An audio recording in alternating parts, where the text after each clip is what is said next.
Welcome, ladies and gentlemen, to Markin Out episode 708. Unfortunately, this past week, Psycho Sid Udy, passed away at the age of 63. Obviously known as Sid Justice, Sid Vicious, Psycho Sid, like I said. Psycho Sid, man. He won the WWE Championship twice. He won the WCW Championship twice. He held the United States Championship in WCW. Appeared as himself in Ready to Rumble. And for me, his WCW run is how I know him the most. Because why? He was gone by the time, in late 97, by the time I started watching. So how do you know him from WCW, though? Because I know you didn't watch WCW too much during that. Because he returned to WCW past... obviously I knew I would go back, I would see clips and stuff of Psycho Sid and stuff in WWE. But the first time I was seeing Sid, live happening matches were WCW, late 90s. Mm-hmm.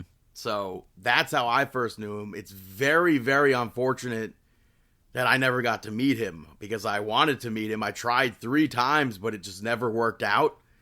And the last time that I was going to meet him was actually at that PWS show. He was booked to face Matt Hardy, and then unfortunately didn't show up for that. It turned out to have Jay Lethal go out there as Psycho Sid and wrestle Matt Hardy. And I was very annoyed with that for years because I tried so many times to meet Sid. Yeah. But Sid was part of a lot of infamous segments. I mean, he was part of that Shockmaster segment. Also, unfortunately, part of probably one of the very first wrestling viral clips with him breaking his leg. Ugh. Yeah. But Sid left such an impact. Let's not forget the interview with We're Live. Yeah. Which, for whatever reason, AEW did with Hikaru Shida one time. I hated that. But he left such an impact on pro wrestling. He's one of the best, I would say, bodies in pro wrestling as far as looks. But his work with The Undertaker, Shawn Michaels, Booker T, Goldberg, that's stuff that's not getting forgotten. Mm-hmm. His last match in WWE was against Heath Slater leading up to Raw 1000. And I look back at those segments from time to time because I think they were really cool, each unique in their own way. Mm-hmm.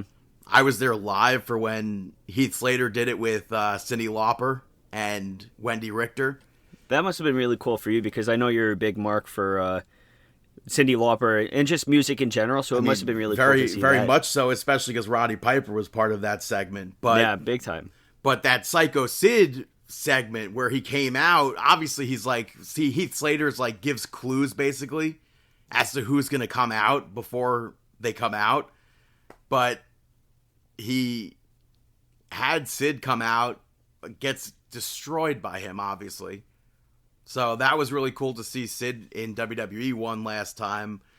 I know your favorite wrestling figure as a kid was the Sid Vicious, right? Or probably Psycho Sid. Yeah, back then it was Psycho Sid. So, let's see. So Psycho Sid, I was always actually a big fan of because, as anybody on the podcast knows, I'm a big mark for power bomb spots and choke slams and the big boot. So it's obvious that one of the wrestlers that I would be enjoying a lot as a kid would have been Psycho Sid. So I remember Psycho Sid, the first time I knew of him was when he came into the WWE. I knew a little bit of him during his first run, a little bit, because this was, I think, 1991, 92, and I was just getting into wrestling. But then I saw him on the videos from Blockbuster and stuff like that with WWF. So I didn't really get to know him back then. And he is the first person to kick out of the Hogan leg drop as well, which is an interesting fact. He's the first person to kick out of the Hulk Hogan leg drop. So then when he came back into the WWE to have his feud with Shawn Michaels and everything like that, and Undertaker, I was definitely a big fan of his. action figure wise, like I just said, with the power bomb, the choke slam, the big boot, I was a big fan of using his action figure, so I actually used to have him and Vader as just like a powerhouse tag team. And they would actually be my favorite figures to utilize because I always figured that there was so much that I could use them for. That Vader figure was tough to use, though. The body type on it. No, that was easy. What do you mean? Know. It later became a D'Lo Brown action figure. The way it was formatted, it's not like I think that. The legs Vader should have been bigger. I think. I agree. I think Vader should have been a bit bigger, but moveset wise, I was able to do like the power bomb spot and then have Vader do the Vader bomb. Right. And so figure wise, they were definitely my favorite figures to use, to the point where even though they were a heel tag team, they were definitely faces because I think at some point Sonny was with them too. Brandon's favorite figure. Yeah. Unfortunately now figure. Unfortunately now it's Chris's favorite figure. The Psycho Sid, I want to say it was for the Classic Superstar series, was a very good figure. I have to take a look to actually see, but I always thought that his theme song was really cool. He was just such a larger than life figure because of his size. And I never understood, I still don't understand why there's so much backlash against him, especially with his non-involvement with the WWF. Like, it's so unfortunate that I wish that he was inducted into the Hall of Fame while he was still living. And I feel like it's very unfortunate that I feel like one by one, a lot of these wrestlers that you really do know deserve to be in the Hall of Fame. By the time they get inducted, it's already a little bit too late. And I think that's heartbreaking to know because you never get to see the joy of them on that stage getting their flowers and dues of what they've deserved and earned. Yeah, Sid was 100% one of those wrestlers that should have been inducted to the WWE Hall of Fame already. Yeah, I mean, he main evented 2 WrestleManias. He really was a legend, I feel. I really feel like he was a legend. And like you said, there's so many viral Sid spots that maybe comedic, just unintentionally comedic. I mean, even very much so when he was invading the barbershop and he smashes it up with a chair and then the shaving cream explodes in his face.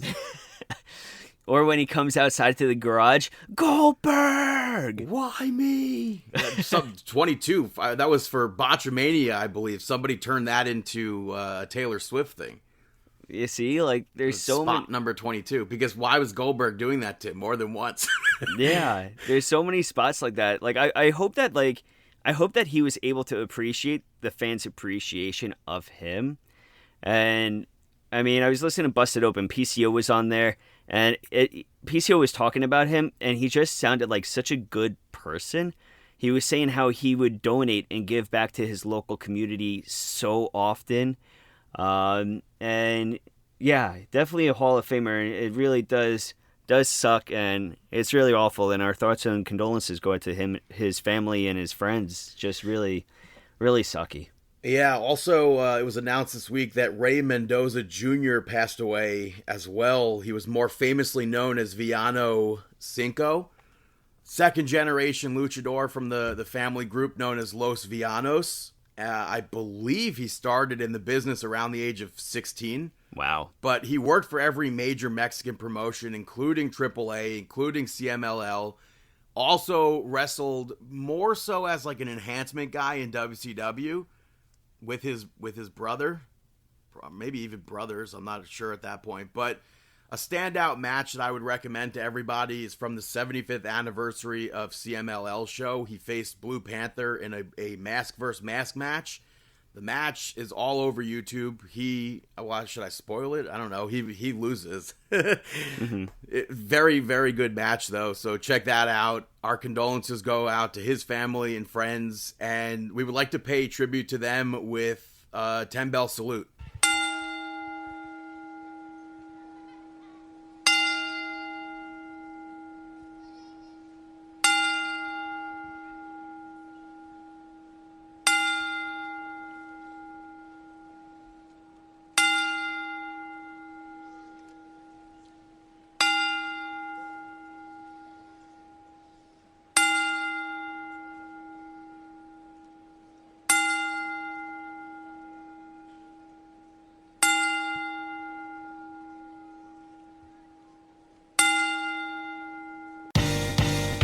This is Markin Out. Pro Wrestling Talk by Pro Wrestling fans. We marking out, y'all. Follow on Twitter. Pro Wrestling Talk by Pro Wrestling fans. We marking out, y'all. Marking Out. Pro Wrestling Talk by Pro Wrestling fans. We marking out, y'all. Brennan likes fisting. Pro Wrestling Talk by Pro Wrestling fans. We marking out, y'all. We're marking out.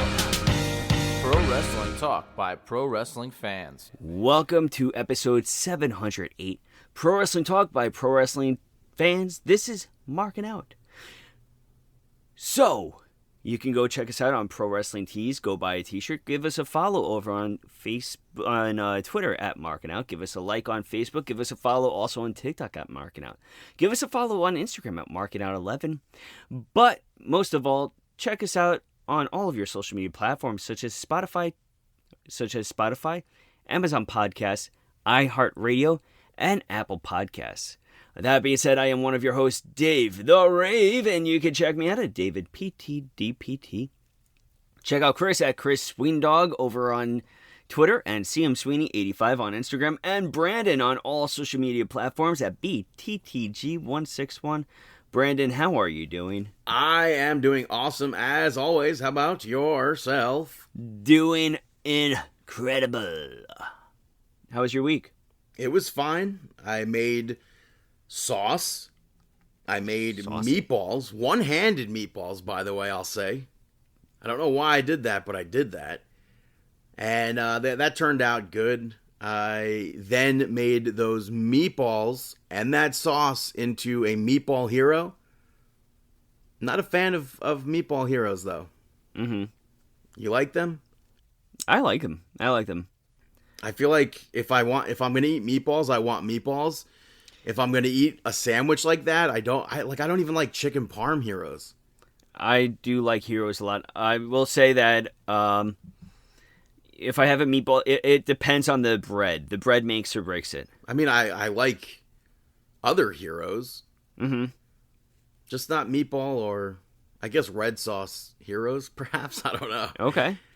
But, yeah, that's really basically all I did this week. My tomato plant, by the way, not looking good.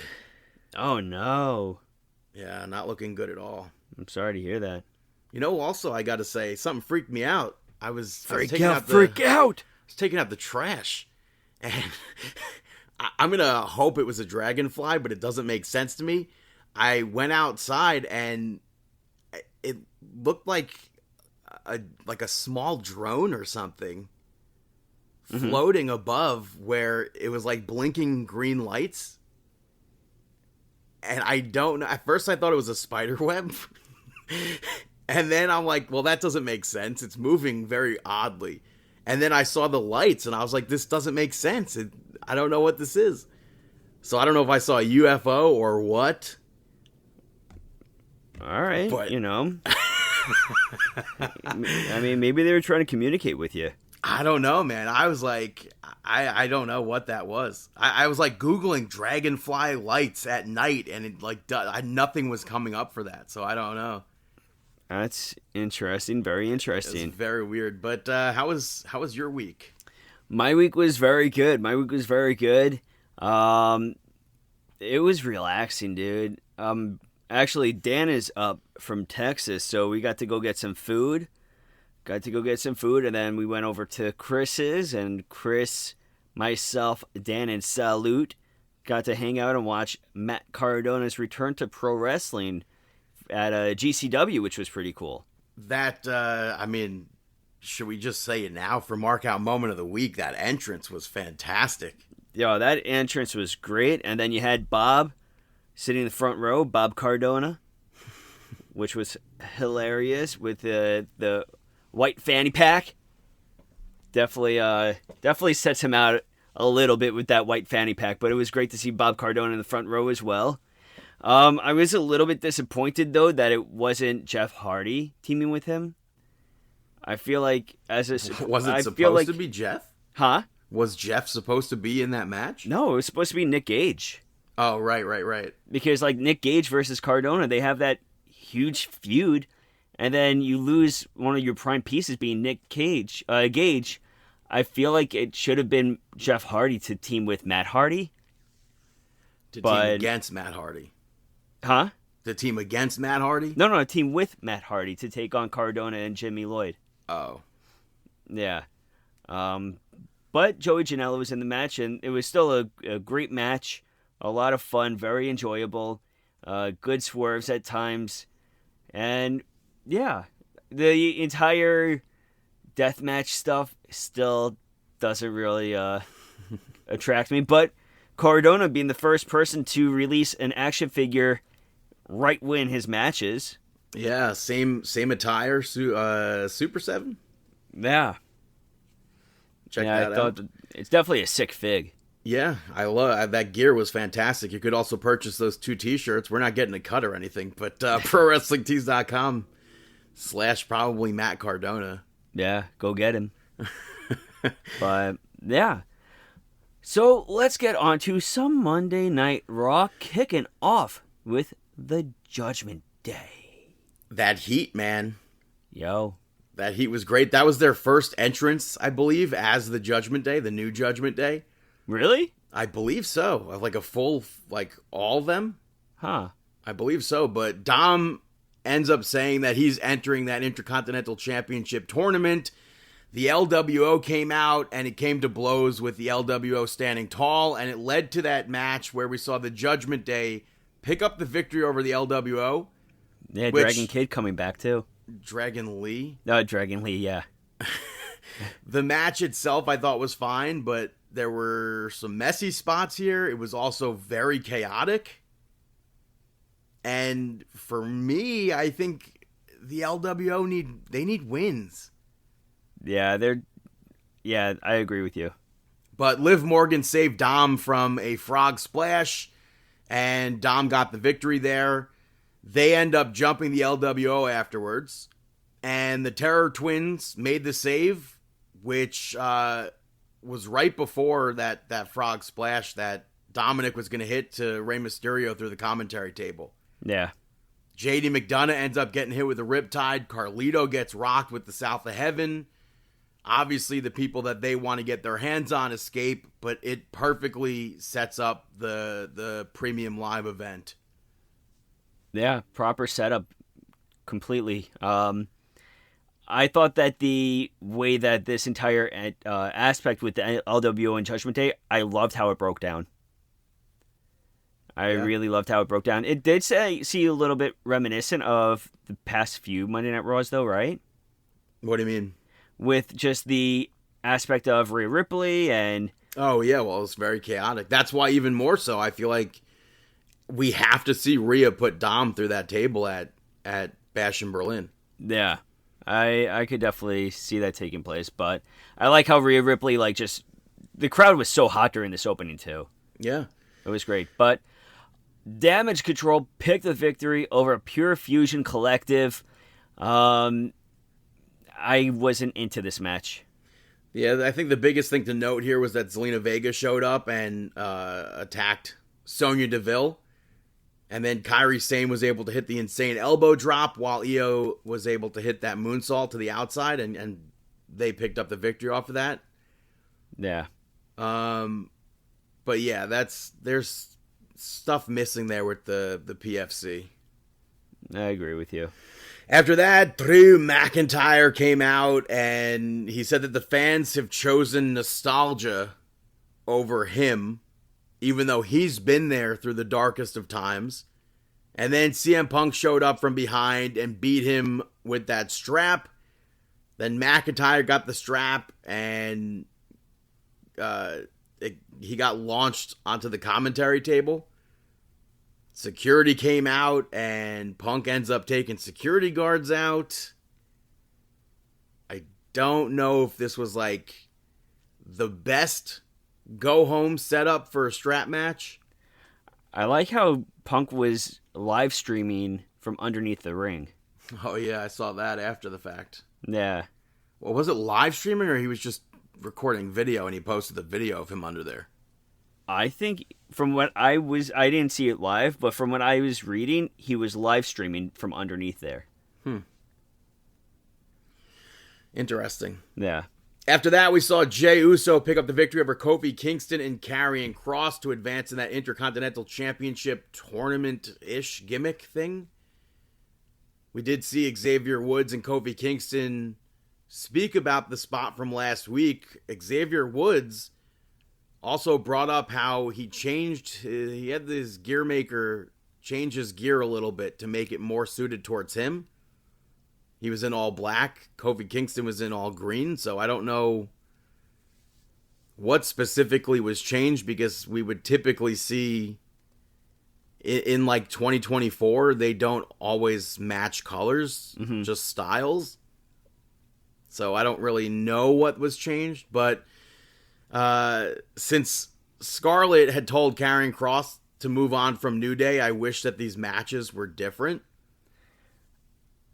But this is another thing that I just can't really get behind. I need something different. With the entire breakup of New Day, I need something different with the involvement of Karrion Kross. Even though I get Kross is the one that's implanting these seeds, yeah, there's something still missing for me. And he was the one that I thought was going to actually pick up the victory. And we would see Xavier Woods lose that match, and then Kofi Kingston would go on to win his match. Yeah. Not the case, but... Or no, Xavier Woods would lose this match. What did I just say? Woods would lose this, and then Kofi would go on to win his match. That's what I meant to say. Yeah. But, no. Kofi would lose this match. and Woods... No, Kofi would win this match. And then Woods lose the... And then yeah. Woods would lose. Yeah, jeez. That's honestly, that's what I thought was going to take place as well, because that would make sense, because Woods would have heat over Kingston even further, being like, yeah, it's always you, it's never me. Yeah. So I definitely agree with you. I thought the same thing during the matchup. And I did like Jey and Kofi like working together to take on Karrion Kross. Mm-hmm. But later on, we saw Pete Dunne pick up the victory over Xavier Woods and Miz to advance in that Intercontinental Championship tournament gimmick thing match, which was a very interesting trio as a match. But they had some cool spots. I liked the chops that they were doing, sometimes to the back even. But Pete Dunne, at one point, very surprisingly almost stole the victory after the Miz hit the skull-crushing finale on Xavier Woods. Miz comes back last second to break that up. But then Pete Dunne locked the Miz in that crossface. He pins... Miz pins Xavier Woods, which I thought that was a cool creative spot. Woods kicks out, eventually hits that elbow, and Pete Dunne pulls the referee from the ring, kicked Woods out, and then hit the bitter end on the Miz, and very much so surprised me here with that victory. Yeah. I was not expecting Pete Dunne to walk out. If you asked me Miz, Xavier Woods, or Pete Dunne, I would have said Xavier Woods or Miz. Yeah. No, I totally agree with you. But Braun Breaker winning this one. Braun Breaker put Jey Uso and Pete Dunne on notice, so we'll see more with that next week.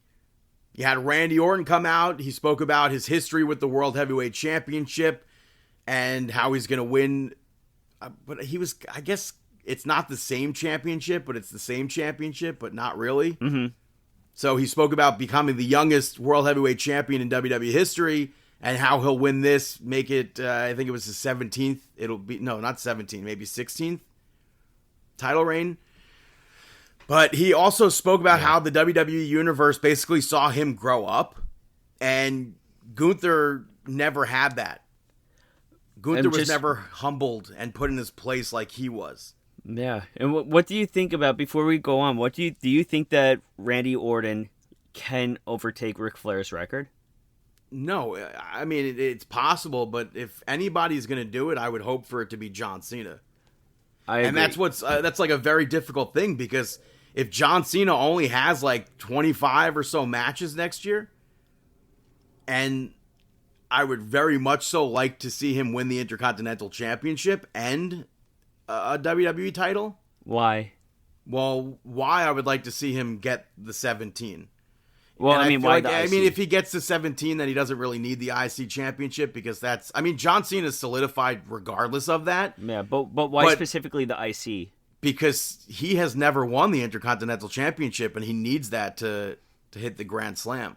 Ah, okay.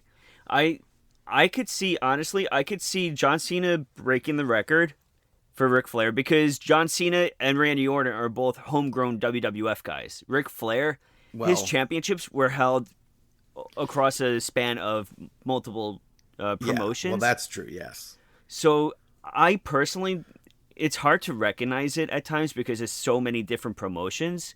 It's not just one promotion that he won it at. But I think WWE probably just recognizes NWA and WCW, It's very possible, but and obviously WWE. But yeah, but I can see. and I think Rick most likely, I believe he has way more than 16 World Championship reigns. Mm-hmm. So it's just what WWE is. It's what was drilled in for so many years. Yeah, I could see John Cena defeating Ric Flair's record, but I could see Randy Orton. Randy Orton looks great. He still has a lot of gas in the tank, and you can tell that he's not close to retiring. Right. But I can honestly see I could see John Cena defeating the record, and Randy Orton, I could see maybe tying Ric Flair at least, and ending on a tie with Ric Flair. Yeah, I would like to see both of them get records higher. Wait, I'm sorry. One more time. I said I would like to see both of them get records higher. Oh, so you want Randy both? I'm not thinking Randy Orton's beating Gunther at Bash in Berlin, but I wouldn't mind Randy Orton tying Ric Flair. Okay, that would be nice. After Randy Orton, we saw Bronson Reed versus Braun Strowman go to a no contest. We saw Bronson Reed put Miz on notice earlier, but Braun Strowman, from the start of this match, opens hot with that shotgun dropkick to Bronson Reed. Braun also threw Bronson Reed off the top of the rope at one point, top turnbuckle. Not something we see every day. But Bronson Reed tries to leave. Braun Strowman goes after him. We get to the back. Bronson Reed throws a garbage can at Braun Strowman, and then they brawl backstage. No bell was called or anything, but obviously I'd have to say this is a no contest because of everything that went down here, where they're fighting backstage. Yeah, and I did love Braun Strowman taking out the security in the back. I don't remember if they were security. I think security, where he did the chokeslam through the table spot and stuff like that. That was cool. He chokeslammed Bronson Reed onto a car and then bodied him onto another car. And then Bronson Reed ends up smashing a pipe over Braun Strowman's back. He climbed on top of a wall and he hits a tsunami off of the wall and smashes up that vehicle. The windows get blown out. The roof of the car gets smashed in. And I thought that was a fantastic spot there. I'm going to add to another spot that popped me. Was him taking I think it was a shoulder block, and Bronson Reed flying over the hood of the car. Yeah, I did mention that. And the way that he landed, it looked like a really tough landing. But it was definitely really cool. And when that match was announced, people were like, oh, I think they're going to probably do a break the ring sort of spot. Yeah. Obviously, with the main event being the main event, you can't do that. So I think that was like probably the next best thing that they could possibly have done. Yeah. By doing like the car. Obviously, the car didn't explode or anything, but it still, I thought it looked really cool. I agree with you. It was really a nice spot, and it was definitely a I am here moment for Bronson Reed, a continuation of his I am here moments. Yeah. And then in the main event, we saw Uncle Howdy pick up the victory over Chad Gable. I liked Corey Graves saying that physically it's Bo Dallas, and he's competed against Bo Dallas, but mentally, this is not Bo Dallas, this is Uncle Howdy. And I liked this match. Everything that Uncle Howdy did in this, obviously he did like the dancing thing that we know Bray Wyatt used to do. Yeah. I liked Ivy Nile at one point. She distracted the referee, and it allowed for Chad Gable to gain the upper hand. Uncle Howdy, though, reverses an ankle lock into the referee by mistake, and he has that mandible claw locked in on Chad Gable. The Creeds pull up. They start beating on him, and then the power goes out. The Wyatt Six show up. They fight off the Creeds. Ivy Nile, ballsy as anything, locks a sleeper on Rowan, and he continues to fight. They brawl to the back, and then Chad Gable misses that moonsault, and Uncle Howdy hits the Sister Abigail to get that victory there. I was happy with this, and I'm really happy with the reaction of the crowd, too. Yeah. You know, it was one of those things where you didn't know if the crowd was going to be hot for Uncle Howdy and everything like that, and how they were going to react to them. And the crowd has been very supportive, which has been really cool. Yeah.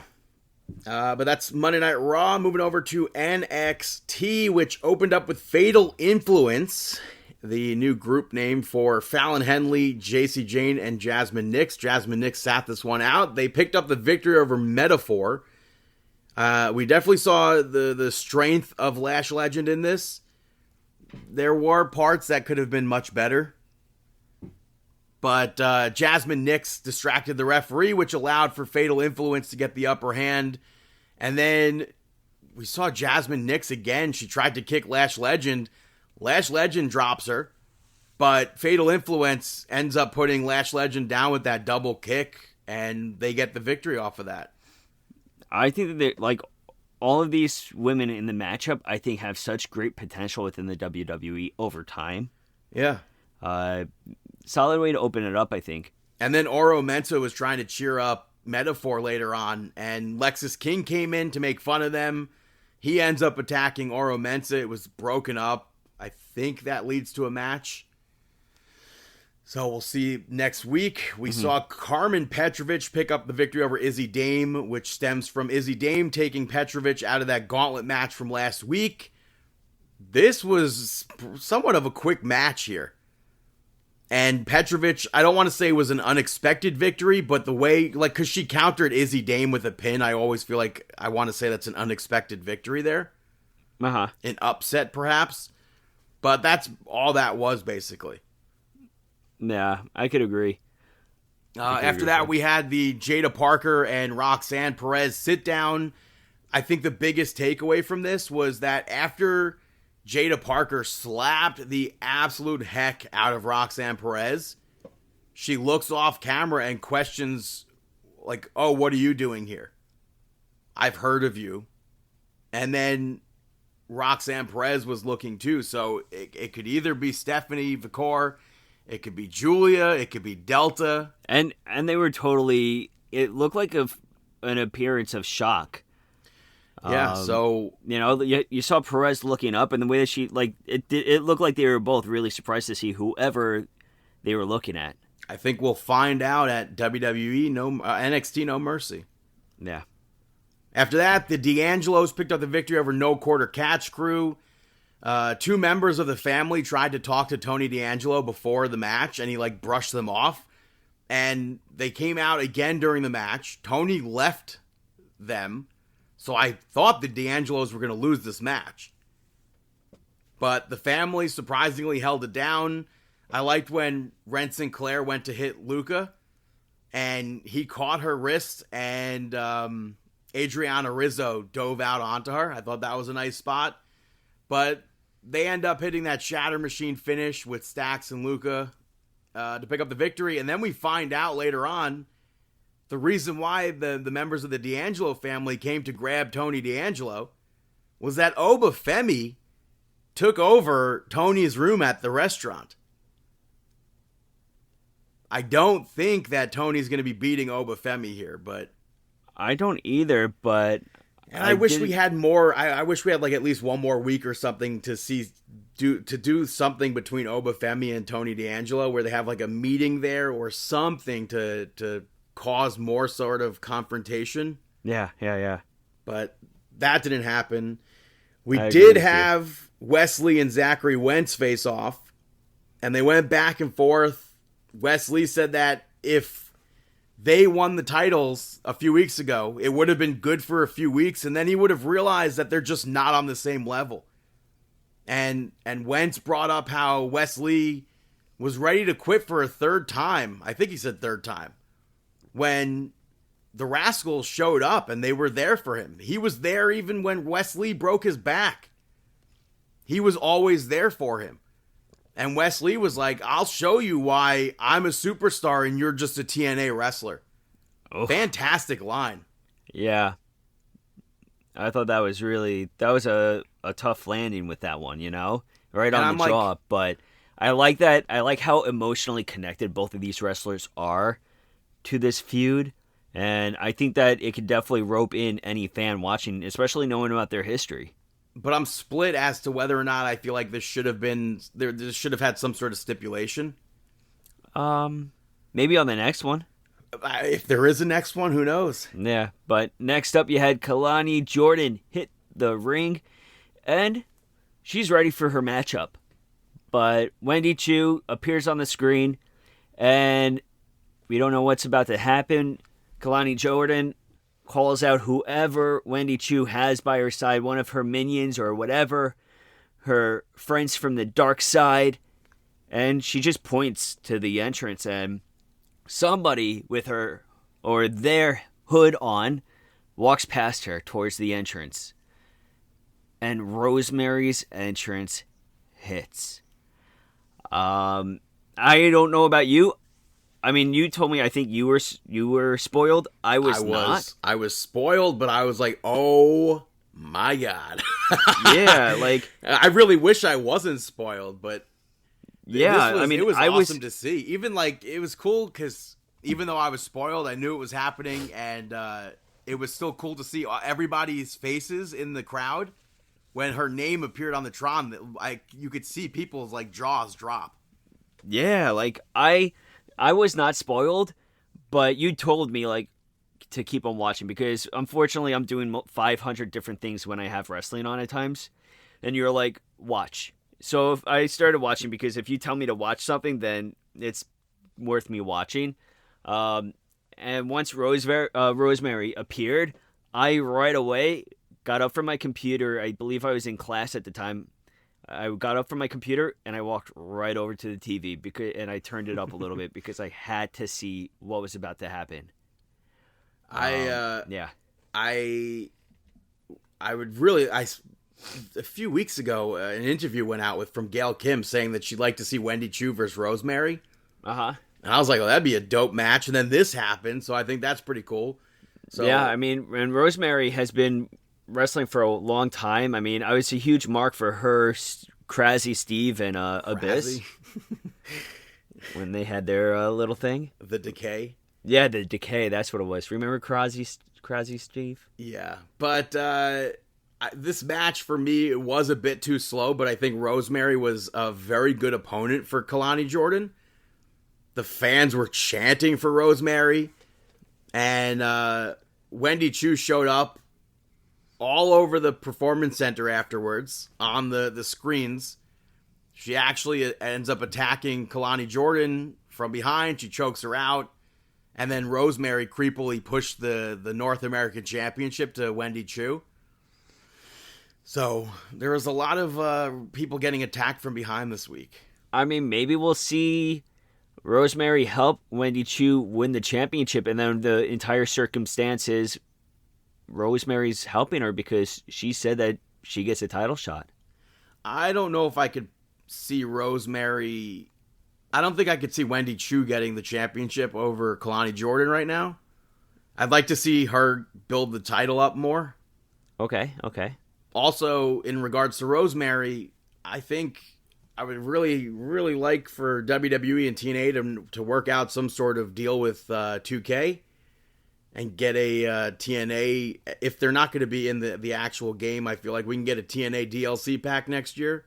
Jordan Grace, Joe Hendry, the Rascals, and Rosemary. That would be really cool. I think that would be awesome to see that.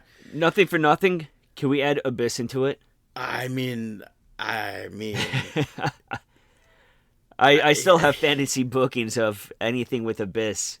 He was such a great character. It really sucks that like we have Abyss, we have Petey Williams, Kenny Dykstra is there. Motor City. What? Motor City. No, I'm talking about agents right now. Oh, agents. I thought you were just talking about like old school like TNA guys to include. Kenny Dykstra was not. I don't believe in TNA. I don't know if he went over there after. I don't think so. But I'm saying it sucks that we have guys like that. Steve Corino also. And I feel like if they're under contract, they should just be able to be in the game. Give them money, pay them, have them be in the game. Like, it would be so crazy to have Steve Corino, peak ECW Steve Corino in a 2K video game. Yeah. Norman Smiley would be dope. I just... Fingers crossed big time for that TNA pack. If they do a TNA pack, then it would be very cool if they did include Petey Williams and Abyss. It would also be cool if they included a TNA AJ Styles. TNA AJ Styles. That would be really cool. Yeah. After that, we saw Brooks Jensen pick up the victory over Malik Blade. Malik started this match off super hot after what happened last week. I like that neck breaker, the blockbuster that Malik Blade did off the top rope. But Brooks Jensen ends up hitting a quick DDT, elbow drop, and picks up the victory there. I'm sure this feud will continue. Yeah. After that, Joe Coffey picked up the victory over Javon Evans in the main event of NXT, which I thought was a fun match. Those cutters from Javon I thought were insane. Mm-hmm. But Gallus got involved. We saw Mark save Joe from eating a springboard from Javon Evans, leading to the end of the match, though. So that I feel like we'll have to see Javon take on Mark maybe next week. I don't know. It's possible. But NXT closed with a Joe Hendry concert, obviously singing about his opponent at No Mercy, Ethan Page. I liked that the crowd continued to sing the song when Ethan Page came out. No music or anything. They were just singing it. I don't know if the lyrics were still up on the screen for them to remember that. But Ava ends up interrupting Ethan Page to let him know that she has everything sorted out. She has a special guest referee for No Mercy. And it ends up being Trick Williams. And then NXT ended with Pete Dunne putting Trick Williams on notice. So I thought that was very interesting. Yeah. So that's NXT. Gonna do some predictions for NXT No Mercy taking place at the Ball Arena in Denver, Colorado, formerly the Pepsi Center. I don't think there's a kickoff show match announced, but we have a singles match between Wes Lee and Zachary Wentz. I'm going to say Zachary Wentz wins this. Yeah, I'm going to go with Zachary Wentz wins this. I'm going to say that he, I kind of feel like there's going to be another match between them. So I kind of feel like it could be Wesley somehow, and then Zachary Wentz maybe gets the next one. But I don't know. You're going Wentz? Yep. All right, I'll go with Wentz too. And we don't know if Trey Miguel will be involved, so I feel like, imagine if Miguel turns on Wentz to align with Lee. No way. There's no way. I mean, there's no way. And then Myron Reed gets involved. I don't know. There's no way. There's no Fantasy booking 101. There's no way. For the NXT Tag Team Championships, Chase U, Andre Chase, and Ridge Holland defending those titles against the former champions, Nathan Fraser and Axiom. Chase U. Yeah, I'm going to say Chase U as well. Yeah, Chase U. North American Championship. And then, what? hopefully, fingers crossed, hopefully, maybe something goes down with Chase U or something. I don't know. My fingers are crossed. Maybe we'll see Motor City Machine Guns this weekend. I don't think that it's going to happen this weekend. I think probably not, but especially because I expect us to see something with that women's championship. So I don't think they're going to like stack surprises. So yeah, I don't think that it's going to be anything with them. But next up, the North American Championship, Obafemi defending against D'Angelo. I think Obafemi is going to win. Yeah, Obafemi's retaining that championship for sure. I mean, I was definitely surprised that D'Angelo was able to get so much offense on Femi. It's been a while since we've seen somebody really give Obafemi a fight. I mean, it was a spine buster. It was. I wouldn't classify that as so much, but... I mean, hey, it was still a power move. For the NXT Women's North American Championship, Kalani Jordan defending the title against Wendy Chu. I'm going to say Kalani Jordan retains. I'm going to go with I'll go with Kalani Jordan too. For the NXT Women's Championship, the champion Roxanne Perez defending the championship against Jada Parker. I think Roxanne Perez, 100%. Roxanne Perez. Definitely Roxanne Perez. NXT Championship on the line. Ethan Page defending that championship against Joe Hendry. Am I stupid for choosing Hendry? I'm picking Ethan Page. Trick Williams is the guest referee. You know what? I don't... You know what? Crazy things are happening in wrestling. Call me stupid. I'm going to go with Joe Hendry. I mean, it would be cool. I mean, he has, with the social media aspect, I'm going to go with him. I think that would be very cool. Yeah, I'm going to go with Joe Hendry. So those are our predictions for NXT No Mercy. Moving over to SmackDown, live from Berlin, Germany. It opened up with LA Knight's Open Challenge. It ended up being Ludwig Kaiser to accept the Open Challenge, which I should have figured that it would be him. He's a heel. LA Knight's a face. I really was hoping that it'd be Ilya Dragunov, but Kaiser cut a promo beforehand. Extremely over. Very much so. And I think the crowd was pretty split on this. I feel like the people were just happy to see LA Knight and Ludwig Kaiser in that match. I definitely think they would have exploded if Kaiser won that championship, but I thought this was a very well done match. I enjoyed that Open Challenge. After that, we saw Los Garza pick up the victory over Baron Corbin and Apollo Crews. I thought that Baron Corbin and Apollo Crews were going to win this match until I saw the new presentation of Humberto Carrillo and Angel Garza. And Michael Cole, I think, did a very good job at building up why people should care about them and spoke about their history and how they're a third generation superstars, and very well done from Michael Cole. Elektra Lopez at one point got involved, which allowed for Santos Escobar to take Baron Corbin out outside the ring. And then Los Garza won with the MTY, which is short for Monterrey, where they were born and they were raised. It's an aided pop-up kick, so I don't necessarily like that finisher, but I like that Michael Cole explained why it's called what it is.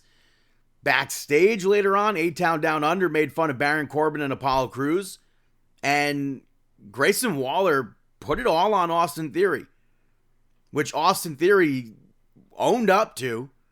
But after Corbin and Crews left, he was not happy with Grayson Waller there, and Grayson Waller ends up apologizing.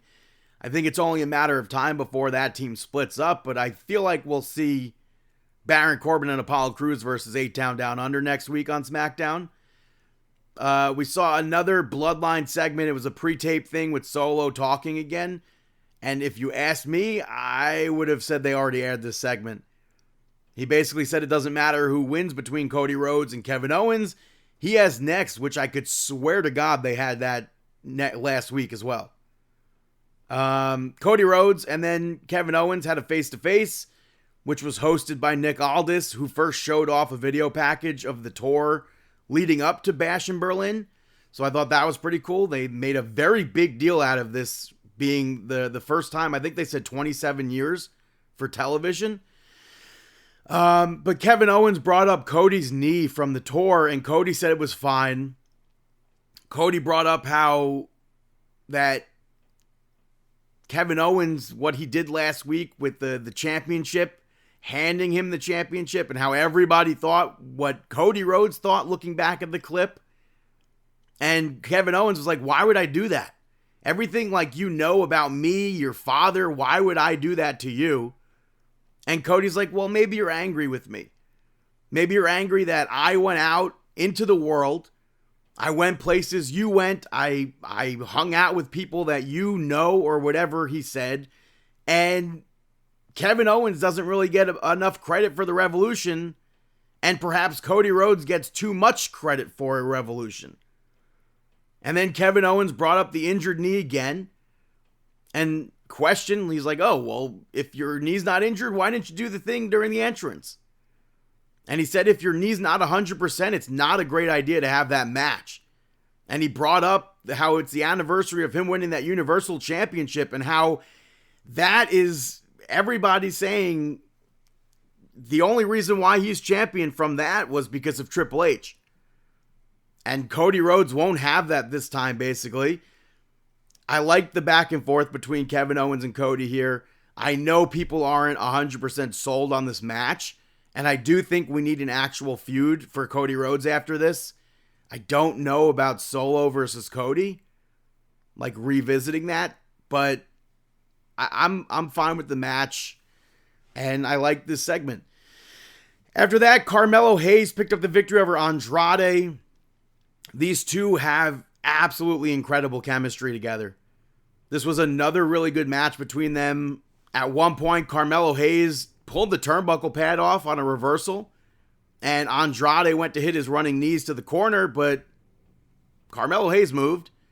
Andrade abruptly stops because he sees that exposed turnbuckle. That led to Carmelo Hayes getting the upper hand. I thought that was a good spot with the turnbuckle. And in the end, Carmelo Hayes ends up dropping Andrade off the top rope onto the turnbuckle and hits nothing but net to pick up the victory. The most surprising thing from this was that Charles Robinson, I feel like he didn't even try to fix that turnbuckle pad. But I'm ready to see Andrade versus Carmelo Hayes again. Very much so, well done. And then in the main event of SmackDown, Nia Jax picked up the victory over Mia Yim in a street fight to retain the women's championship. Mia Yim came out with a shopping cart filled with weapons. Michael Cole mentioned that Mia Yim is a former Impact Knockouts champion, which I thought was pretty cool to hear that. But when Mia Yim came out during her entrance with that shopping cart, there was a garbage can in there. I did not even realize it was a garbage can at first because it didn't look like a normal garbage can. I didn't know what it was. For some reason, part of me thought it was a beer keg. I guess maybe because they're in Germany. I don't know, but it was a very weird looking garbage can. We saw Mia Yim put Nia Jax through a table at one point. Tiffany Stratton then ran out and she hit Mia Yim with the briefcase. She saw that Nia Jax was out from that table spot, maybe glanced over it, cashing in. And then Nia Jax looked at her. Tiffany Stratton freaked out and she goes back to attacking Mia Yim. Bayley makes the save before Tiffany Stratton could hit that moonsault. And they brawl off to the back. Nia Jax ends up reversing a move from Nia Jax with from Mia Yim with a Samoan drop through a table. And then Nia Jax put the garbage can over Mia Yim and hit the Annihilator to win that match, which was an absolutely crazy way to finish that show. That Annihilator was insane. So that was SmackDown. Moving over to predictions for Bash in Berlin, taking place at the Uber Arena in Berlin, Germany. We have CM Punk versus Drew McIntyre in a strap match. I have to pick CM Punk here. It has to be CM Punk. There's no way. That means really if Drew McIntyre wins and then that continues the feud, there's no way. Do you think it ends in Berlin? I think Punk gets the goddamn bracelet back finally and ends his feud. It has to. What's the next thing? The next pay-per-view, premium live event. Yeah. After Bash in Berlin is Bad Blood in October. I mean, I think Bad Blood, very funny because I think somebody brought this up at a press conference, but I think Bad Blood we could potentially see CM Punk versus Seth Rollins inside of a Hell in a Cell. Oh, that's true because then it brings back the Seth Rollins into the fold with CM Punk. Okay, I can go with CM Punk on this one. I could go with it. Women's Tag Team Championship on the line. The Unholy Union defending against Bianca Belair and Jade Cargill. I'm going to go with Belair and Cargill. This is a tough one to call, and I'm picking the Unholy Union here. All right. I feel like I need to see more of them. to be. I want the titles to be booked better. I agree.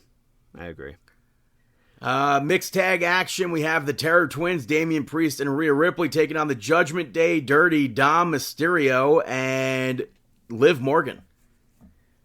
Call me crazy. I'm going to say the Judgment Day. Call me crazy. I'm agreeing with you. I think we are going to get a payoff of the Terror Twins at some point, but not right now. I think the payoff might be, I don't know if we'll see a Hell in a Cell between Rhea Ripley and Liv Morgan. Well, payoff as in like Damian Priest and Rhea Ripley end up on top of the Judgment Day. I don't think it's going to happen just yet. I think Judgment Day is going to still have their time over Priest and Ripley. Well, I was going to say, I don't know if we'll necessarily see a Hell in a Cell between them, but I could see Rhea Ripley beating Liv Morgan for that women's championship. When did But Liv again, win it? Bad Blood is really close, so maybe not at Bad Blood. Yeah, when did Liv win again? A few weeks ago. That's tough. It's a tough call. But Undisputed Championship on the line. Cody Rhodes going against Kevin Owens. I'm going to go with Cody. I mean, he challenged. It's rare that the champion makes the challenge, and Kevin Owens is right. He didn't deserve that championship spot right now. I'm going Cody. Yeah, I'm gonna say Cody Rhodes. Are you seeing the rumors about Kevin Owens' contract? I mean, it's not rumors. I feel like every other year it's Kevin Owens' contract rumors. That's what it does seem like. Yeah, AEW, right? Like no, I feel but I don't think he's leaving WWE. I don't think so either. I feel like just the other year we were talking about Kevin Owens going to AEW. I'm going to Cody. Also, it was a few months ago for Liv Morgan. It was King and Queen of the Ring. All right, so that's a decent title reign. It could happen. Main event of the evening, World Heavyweight Championship, or at least we could assume the main event. World Heavyweight Championship on the line. If Randy Orton wins the championship, he is going to be transferred to Monday Night Raw. And I think it's very safe to assume the main event. Yeah. And Gunther to SmackDown. Wait, is that what it says? That's the stipulation, according to Wikipedia. I'm unaware of that. I'm going to go with... I'm going to go with Gunther. Yeah, I was saying Gunther retains that. Yeah, I'm going to say Gunther retains it. I think that Randy Orton will tie Ric Flair, just not yet. Randy Orton, by the way, got into... there's some Twitter controversy going on with Randy Orton and Machine Gun Kelly, where Machine Gun Kelly said that he went and spoke trash to Randy Orton's face. I guess they've been going back and forth. And I feel like that could potentially be setting up after Randy Orton doesn't win against Gunther. I feel like we could see at Crown Jewel or something like that, Kevin Owens and Randy Orton facing Logan Paul and MGK. All right. I feel like that's like a marquee match. I mean, we've seen MGK get involved before. I mean, not wrestle. Not wrestle, we but have, he did we take have that seen power him get bomb. involved. Yeah, we saw him get involved on a Monday Night Raw. He got power bombed off the entrance stage through tables, and then he showed up more recently to help Logan Paul.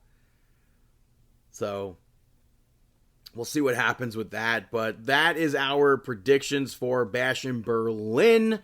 Gonna take a quick little break right now, and we'll be right back here on Markin Out. Hey guys, yours truly, Alex Reynolds, and you're listening to the Markin Out podcast. Welcome back, ladies and gentlemen, to Markin Out episode 708. I'm going to run through Rampage and Collision really quickly. The conglomeration picked up the victory over Brian Cage, John Morrison, and Black Taurus. Roderick Strong picked up the victory over Fuego del Sol. Mina Shirakawa beat Robin Renegade. Gates of Agony defeated Iron Savages. The Von Erichs beat the Outrunners. Literally, the only thing I need to say about this episode of Rampage is that it was more like an episode of AEW Dark, and it had absolutely nothing to do with AEW All In. And then you go to Collision, the conglomeration beats Undisputed Kingdom. That intertwines. Willow Nightingale picked up the victory over Harley Cameron. Shibata beat Jay Lethal. Chris Statlander and Stokely Hathaway beat Nina Samuels and Kid Lycos 2. Hook beat Big Bill via ref stoppage. Double J picked up the win over Ario Daivari. Blackpool Combat Club and Pac picked up the victory over Top Flight and Leo Rush. And with this episode of Collision, the only things worth noting are I wish there was more Nina Samuels. I don't even think she got legally into the ring. Based off my memory, I'm not sure. And the main event is exactly what I thought it would be, with the exact aftermath that I thought they'd have. But for these two shows to be the go-home shows to the biggest pay-per-view of the year, I don't think they used their time wisely. And then fast forward to AEW All In live from Wembley Stadium. You have Tommy Billington, Kip Sabian, Rocky Romero, Kyle Fletcher, Leo Rush, Axel Andretti, Top Flight pick up the victory over Triple J, Daivari, Private Party, and Dark Order. I guess to have everybody on the card to book people, but God, what was this match? Goofy. And then you have Willow Nightingale and Tomohiro Ishii pick up the victory over Chris Statlander and Stokely. Willow now gets to choose the stipulation. She chose a Chicago street fight between her and Chris Statlander for All Out. Von Erichs, Sammy Guevara, Dustin Rhodes, and Shibata picked up the victory over Undisputed Kingdom and Cage of Agony.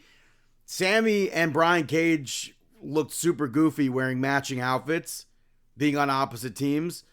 And this, again, like that other match, just to get everybody booked, it was goofy. After that, Saraya and Harley Cameron came out, and they were pissed off. They hijacked the show. They had some British wrestlers with them. Saraya had some of her family as well. And then Jamie Hayter returned after being out for over a year. How you have Jamie Hayter return on the pre-show instead of actually returning at All In makes absolutely no sense at all.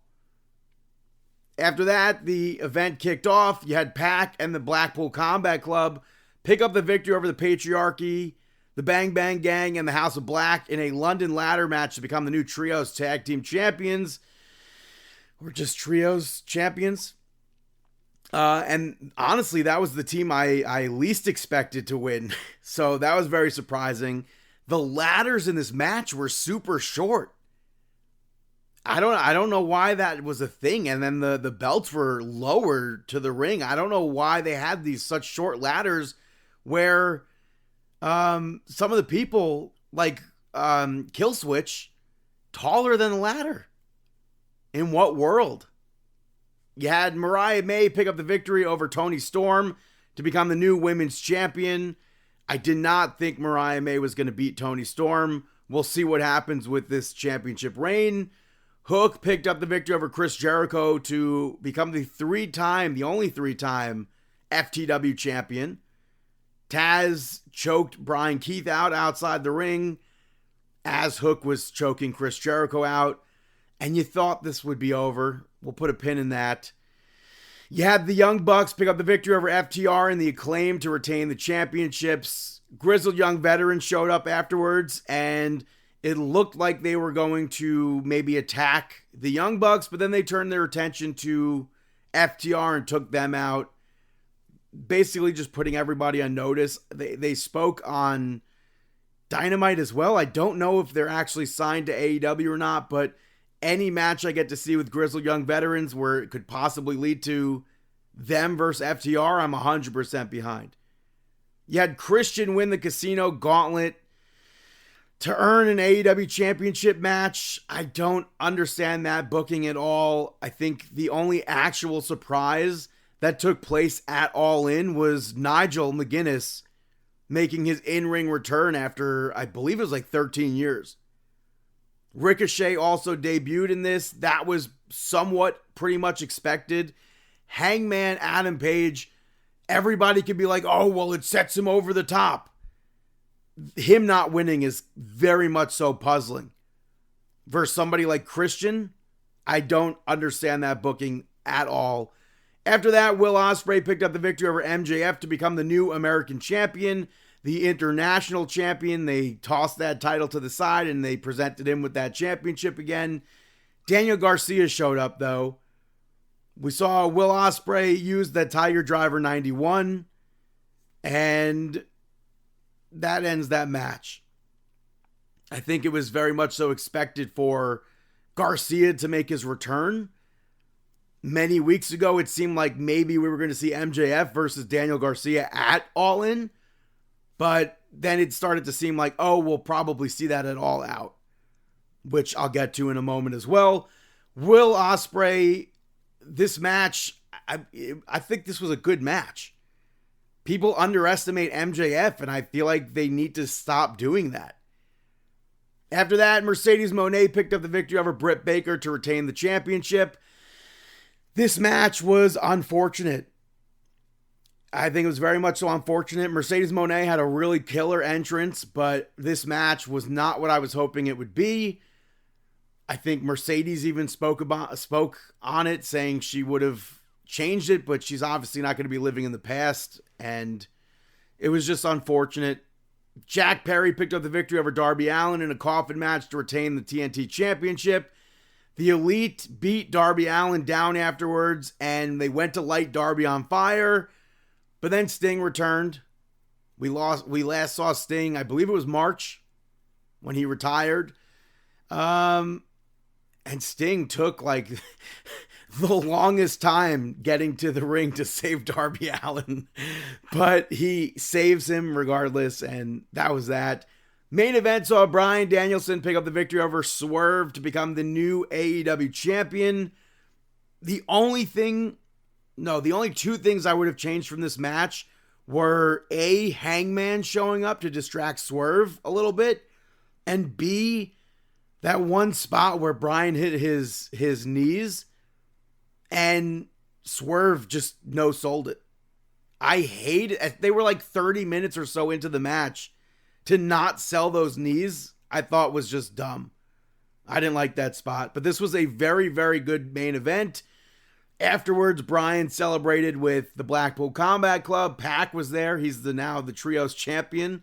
He looked very out of place. But Bryan's family was there too. Bree, his 2 children.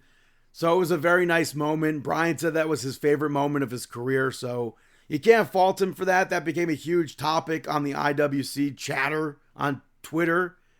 How dare he delete WrestleMania 30? Brother, his kids got to see him wrestle live in person, win the championship, celebrate in the ring with him and his wife. Like, yeah, he can have that favorite moment. It's not taking away from the actual championship reign that he had as WWE champion. It's not taking away from the win and everything that surrounded WrestleMania. That's a good moment to have as a favorite. It involves his 2 kids and his wife. So I thought All In was a decent pay-per-view. They say every single time, this was the best AEW pay-per-view ever. I don't think this was the best AEW pay-per-view ever. Was it better than All In last year? Yes. We had more focus this year, I would say. And then that brings us to AEW Dynamite, where it kicked off with a surprise return of Jon Moxley, who has not been seen since Forbidden Door. And Tony Schiavone interviewed Jon Moxley, and Moxley said that he came to AEW Dynamite to have a conversation with someone who is not even there, that being Darby Allin. And then Jon Moxley said that this isn't Tony Schiavone's company anymore. I don't know what that means. People seem to think it might mean Shane McMahon is coming.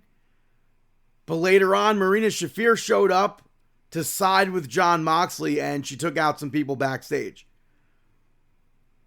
I'm not against this pairing of Jon Moxley and Marina Shafir.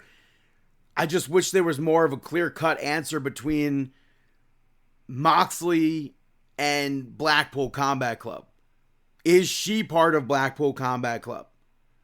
Moxley wasn't there at All In at all. So, and we have not seen him with Blackpool Combat Club in months. So, we'll see what happens there.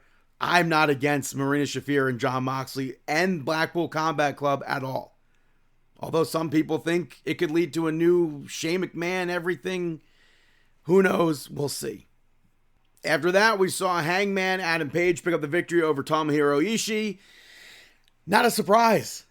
Ishii has not won a singles match in AEW ever. I think he's 0-9, maybe. And I could not care less about a match when you have a guy that's presented like Ishii is, but he's always losing.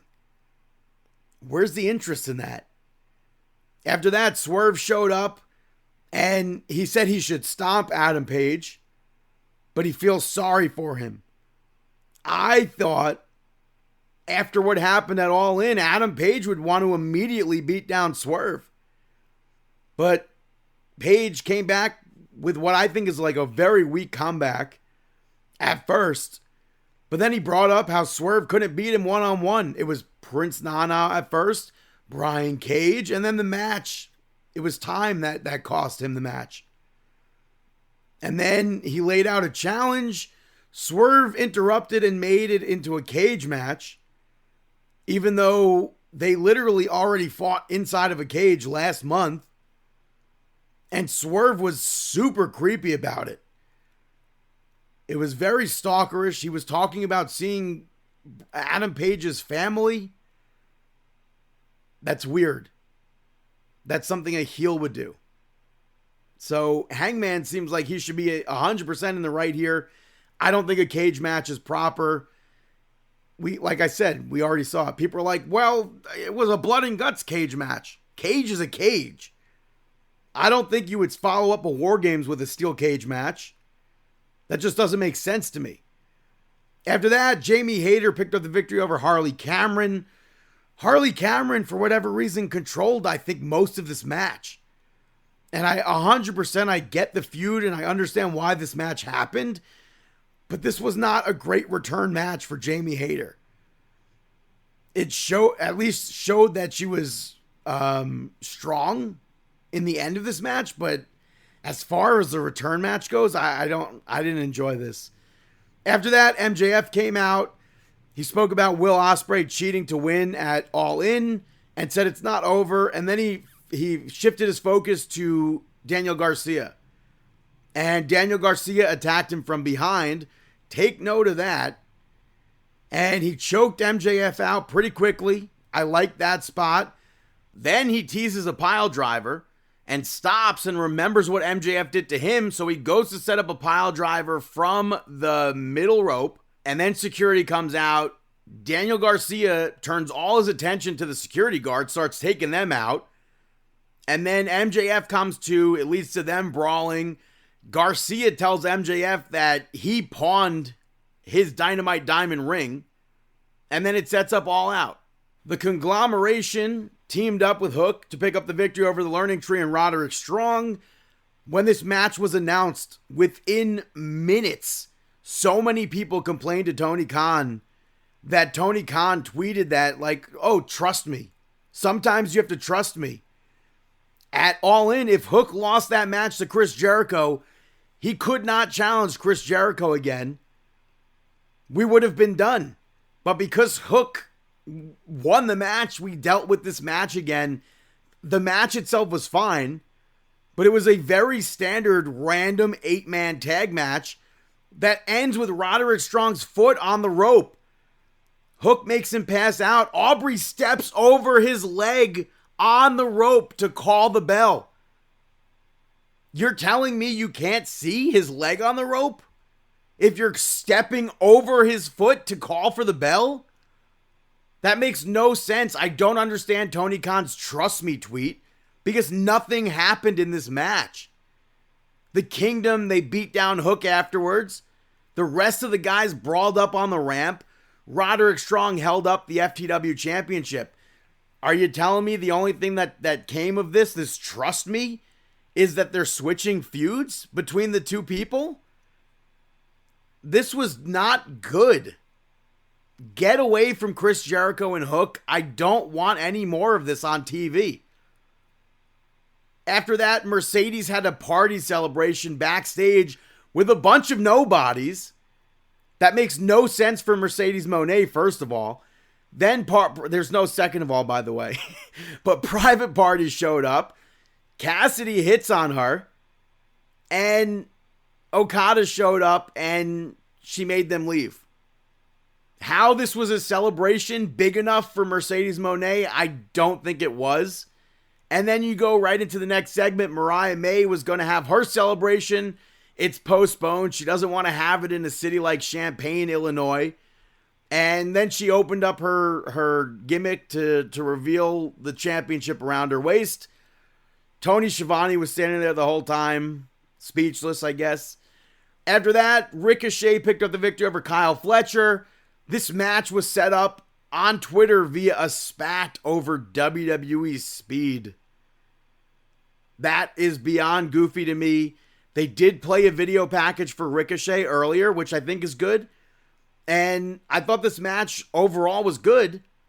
Ricochet, to me, seemed a bit slower. People were saying he was faster than he was in WWE. To me, he looked slower. I don't think he looked faster at all, but I think this was a very good first singles win for him in AEW. And then he was like completely out of it after the match to where I wasn't understanding what was going to happen because I knew we were supposed to end with Bryan Danielson. Then eventually Will Ospreay's music hits.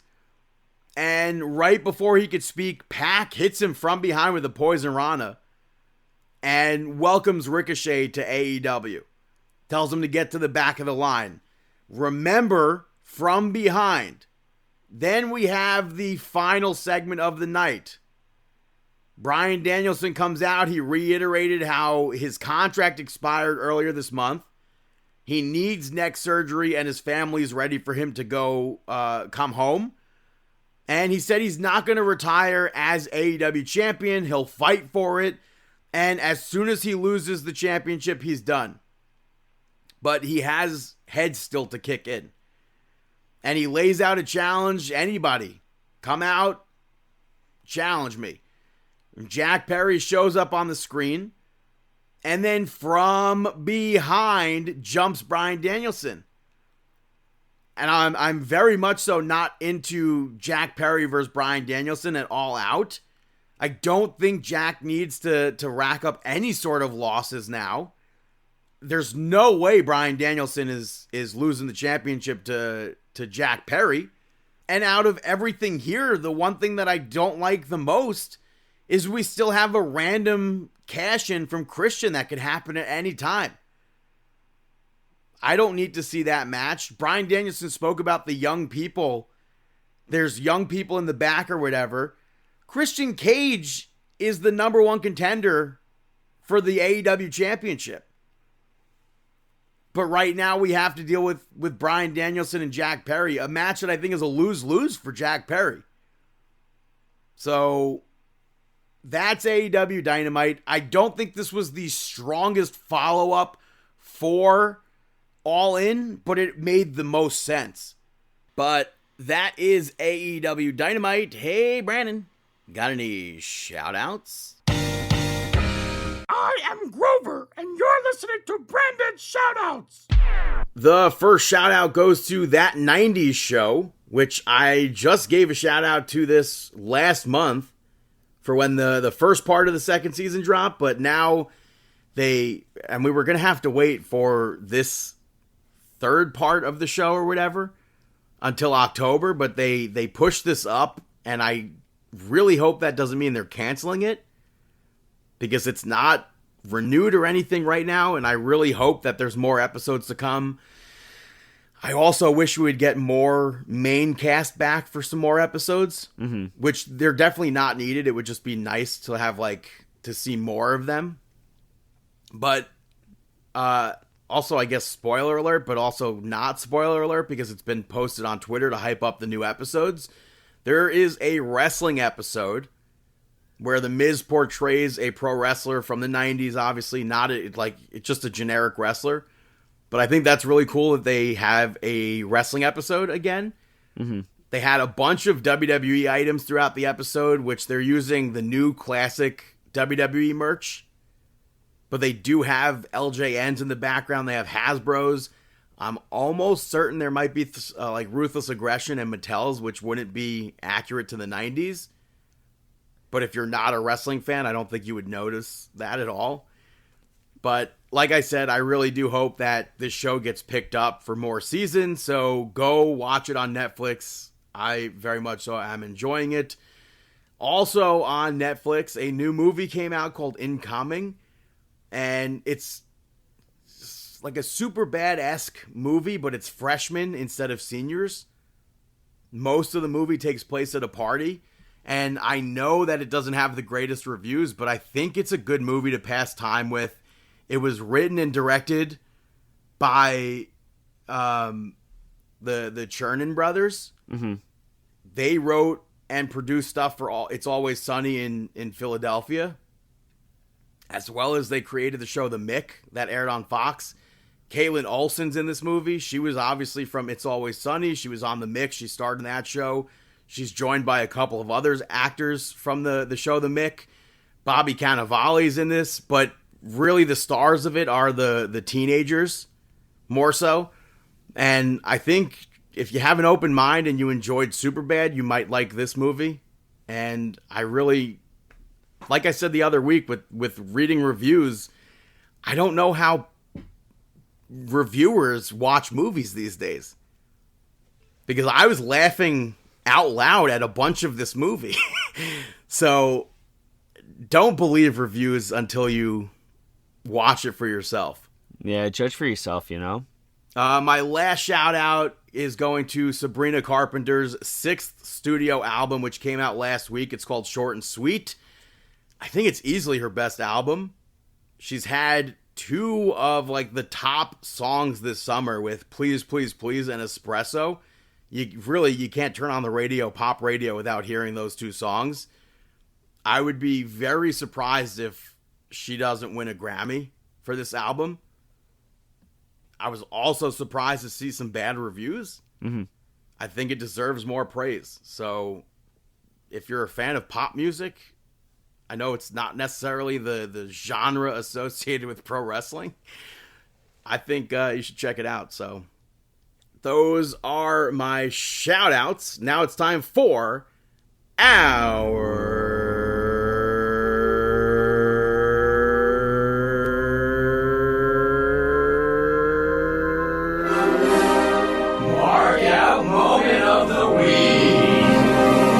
That is right, our Mark Out moment of the week. Since we mentioned the GCW stuff earlier, last week we mentioned JBL showing up in AAA. This past weekend he showed up in GCW. Yeah, JBL appearing in JCW to help the champ out. I mean, GCW. JBL throwing those lariats out there. That was very surprising to see. I think that was cool. Yeah. Anything else you got Mark Out moments? Definitely marked out for Cardona's entrance. Definitely marked out for that. WWE 2K24 had a live event where you can unlock. I marked out for the Netflix What do you mean? Hold series on, I'm already going. announcement. I'm already going. I know. I have to interrupt you because otherwise I'm not going to remember it. Go on. You know that. All right, back to you. What Netflix series? What did you say? The Vince McMahon Netflix series. I don't even know how that's going to turn out. I know. It's definitely going to be interesting. And it's kind of, I feel like it's going to be more so cringe than anything because of the potential reality of it. If the woman in the lawsuit's not even interviewed, I don't understand how it's being released. That's very true. Very true. But WWE 2K24 has a live event where you could earn a Shield Seth Rollins persona card. It allows you to use him in the exhibition mode. I had to purchase using my faction points, not real money. No way in hell am I spending any more real money on that game. I had to purchase a Roman Reigns card in order to be able to have the match. To by chance get Seth Rollins. And it took so many goddamn tries. I hate how these persona cards are unlocked because most of the time I either don't have the cards that I need to or they're just ridiculously hard to do. Some of them are very easy. Some of them are ridiculously hard. There was one a few weeks ago with Dexter Lumis. You had to beat Dexter Lumis or whatever. I couldn't do it. It was absolutely absurd. And now there's one you have to, I think you have to use a JBL. If I'm not mistaken, there's one with JBL to unlock the prototype John Cena who should already be in the game because he was paid DLC already in the game. Mm-hmm. So it sucks that in order to get him in this year's game, you have to have that specific JBL card. I don't have it. Can't do the match. There was another persona card of Hunter Hearst Helmsley where Jean-Paul Levesque. In order to get him, you had to have some jabroni jobber. Didn't have that card. Still don't have that card. In order to get Chad Gable, there's a way to get it where you have Kurt Angle. I looked at the rule changes on that. There's absolutely no way in hell I'd even if I had the Kurt Angle card, would not be able to complete that match. There's no way in hell. So sometimes I think it's really cool that we're getting these persona cards.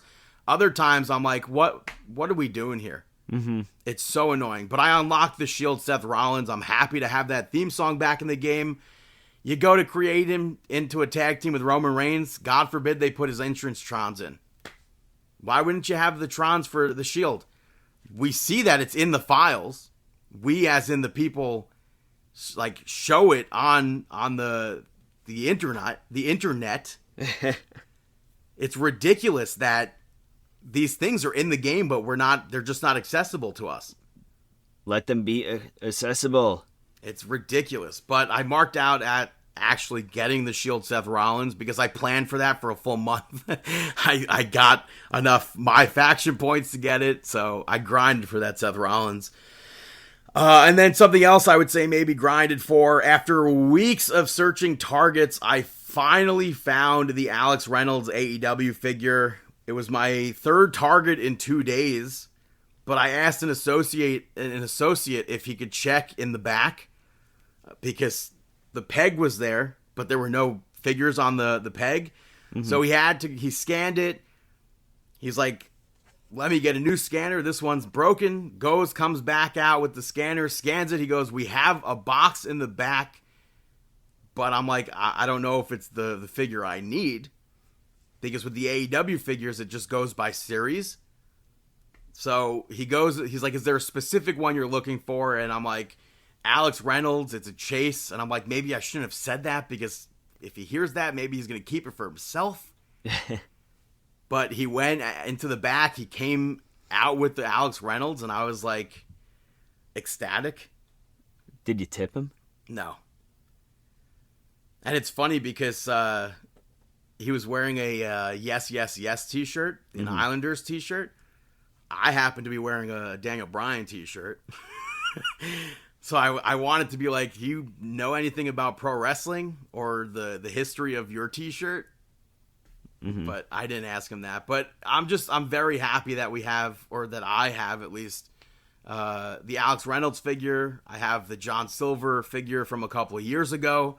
Anthony Bowen's figure from a few months ago. So I'm happy to collect guys that we saw pretty much from the start of their careers on the independent scene now have wrestling figures. So I'm happy. Yeah, it's really cool.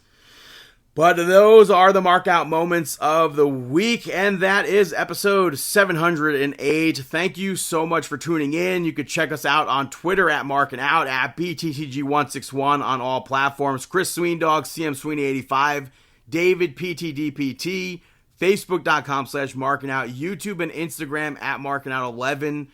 ProWrestlingTees.com/Markin Out, at Markin Out on TikTok, Spotify Podcasts, Amazon Podcasts, Apple Podcasts, iHeartRadio, YouTube, MarkinOut.com.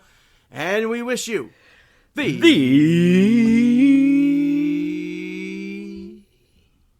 best of luck in your future endeavors. Have a fantastic week.